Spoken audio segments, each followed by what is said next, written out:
Hey Kim, my name is Shanika Blue. I am 34 years old. I have two beautiful children, 1 and 5. I am from Boston, Massachusetts, and I am here. I am auditioning for Are You the Next Best Celebrity Hairstylist?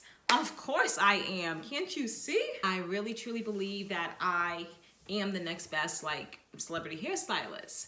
You know, I see it, I get it all the time, I feel it in my gut.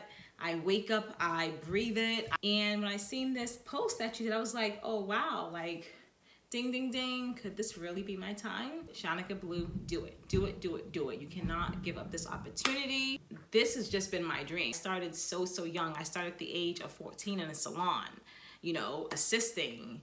But I just always knew that I was just meant to be a stylist. Actually, I opened my very own salon at the age of 25 years old. Great accomplishment, best thing I've ever done, and it is still booming. Right now, I do wigs. I do everything. I am the next biggest thing. I am definitely in Boston. I see it on TV all the time where I'm like, wow, these people have so much money. Why is their hair looking like that? Like, why do they wake up? Who's their stylist? Like, they need to be fired. Can't wait to get on this show and show the world how great I am and show the world my work. God bless you and thank you, thank you, thank you.